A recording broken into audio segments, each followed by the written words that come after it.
your men can have love for the truckie. Beautiful minds, but we love getting ugly. Risk takers with a clover, man, we love getting lucky. You run, we chase fire, I love when it ducks me. Tones go off, house watch, read the address out. 1075, get up off the magic couch. 500 gallons prepared for the baddest drought. Who else you want on the way when disaster's out? Can't even get a little bit rattled when you enter with exit apparel. Mayday, member down, they'll drag you.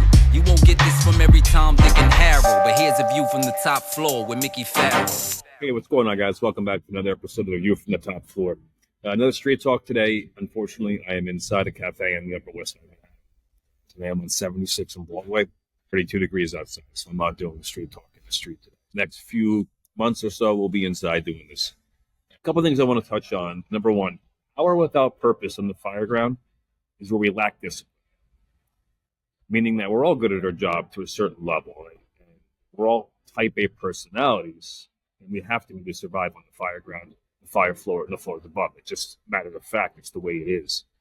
However, I think that having a strategic plan behind our power and our purpose is very important, and that calls in line with Fireground discipline. I know Bob Presler and I spoke about that. I just want to revisit that just a little bit, that Fireground discipline in the fire building. Understanding where we fit in, understanding who we are, not overcrowding the stairs, which seems to be a common thing that we just can't get away from. We talk about it, we drill on it, it just never ends. Power without purpose. The power to be put to work at a fire is very important. But having that discipline to where you fit in the fire building is even more important than the idea of being put to work. If you have fire out into the hallway of a multiple dwelling with an open interior staircase, don't crowd the stairs. Let the engine company get into position. It's very important that we get water on that fire as quickly as possible. If we lose control of that door, we have to let the engine get into place. Yes, it's very important for the truck company to try to control the door. If the door is left open on arrival, that's the ultimate move, is to secure that door. If we can't, for whatever reason, the truck can't make that push, we're overcome by fire, wind impacted, wind-driven fire, let the engine company get into their position and get water on the fire. Then everyone else should fall into place. It's kind of like a fast break in a basketball game where it's you steal the ball, fast break, score the basket, and then you reposition and you reset the tempo of the fire. But we have to be able to do that. The landings in these buildings are small. And that's something that I go over with my guys often, is that when you're going into a smaller tenement, any type of multiple dwelling that's narrow square footage from exposure A or exposure 1, you've got to start thinking that those landings are very, very small. So how does that impact us in the Fireground? When those landings are small, people gather on those landings, on the fire floor especially. So we're operating, and it's time to go. For whatever reason, if it's time to go, now we lose the apartment, we have a burst length, we burn a line through, we're out of air, whatever type it is, whatever it's time to go, you have to realize when you have a smaller landing, getting back out to that public hallway or that landing and getting down to the floor below can be very, very difficult, smaller the landing, because people are blocking your point of egress. So just follow that when you're going in and you see the size of landings as you're getting your way up to the actual fire floor. Flaking out line, going to the fire floor and the floor above. Well hole is always good. I don't necessarily think it's great to say there's no well hole, because you can cut out on the transmission when you say the word no, and then they're thinking that there is a well hole. So only if there's a well hole, say the word well hole.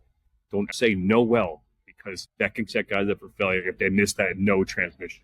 We know how chaotic fires can be in the early stages with transmissions. That's something that can be missed so quickly, and that could really be a detriment of water on the fire. If you do a well hole stretch, make sure you don't stretch short. That's something we have to drill on, something to talk about. Have enough line on the fire floor, the floors above. And that's by getting maybe 2 lengths the fire floor and forcing one of those off apartments and flaking out in there so you can make the push, depending on how deep these buildings are. Railroad flats, you're going in, you'd be going front to rear, a railroad flat, and for whatever reason, you can stretch short for that last bedroom. So it comes down to knowing your buildings. It comes down to practicing your stretching. It comes down to getting your well stretch down. If you're not doing well stretching and you're going up the stairs, make sure it's all the way on the outside of the stairs. Now, I'm talking about these smaller tenements, because if they're tight around the stairs going up, there's a chance that we're not going to be able to get that line in the position to move it up. Also, that's where we get kinks. The OV. A lot of talk on the OV lately, and for those of you that don't have the OV, just in regards to the man, the woman, the firefighter that goes to the rear or does the 360 and that's taking the windows from the outside, possibly going in and searching those rooms. We programmed firefighter robots from day one. And they have these scripts, right? So they get to the rear, they go and take the window. But before they do that, they have to ask permission to the first due truck officer, the way it's written. And that's good that we do that because door control is so incredibly important. And if I don't have control of any of these doors, either the fire room or the fire apartment door, I want to communicate that with my OV. A lot of times I will beat him to the punch and say, ladder one to ladder one OV, hold off on the windows until we get control of this door. That's a proactive move from an officer standpoint. But to flip the script, as an OV, be proactive. Own your position. Talk about the details, the quantity and quality of what you see. You get to the rear and you have any bit of wind, take note of it. The devil's in the details of everything we do. So when you get to that fire side of the building and there's a bit of a wind condition, maybe you make the decision to say, ladder one OV to ladder one, I'm going to hold off on the windows till we get water on the fire. I have a wind condition on the fire side of the building. Communication. Now, the officer thinking this, they could say, ladder one to OV, take those windows, we have water on the fire.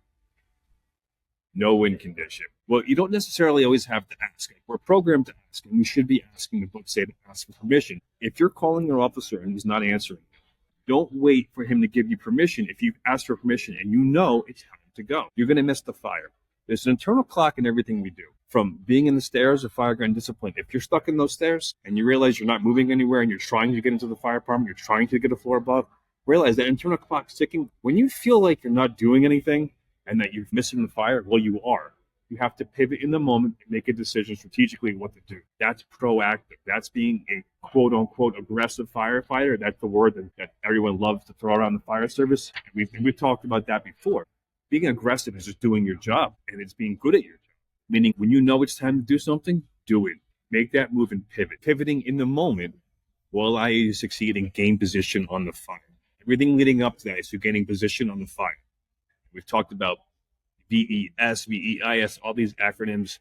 Don't get yourself caught in that. Realize that VEIS, right? It's an acronym that the fire industry has created for, logically speaking, testable points. In reality, what's the most important thing we do? We save lives. We search. Why would they put search, the last letter in the acronym, if that's really the most important thing we do?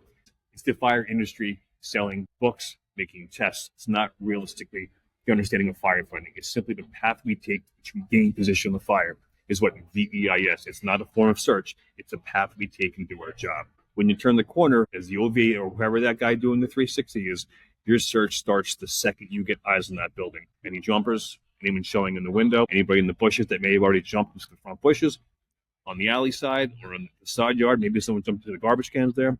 You're searching your way to your point of entry. So don't overthink all this. It's just a path in which we take to get there. Getting there is half the battle, but we're always sizing up and paying attention to details in our route to getting into position on the fire.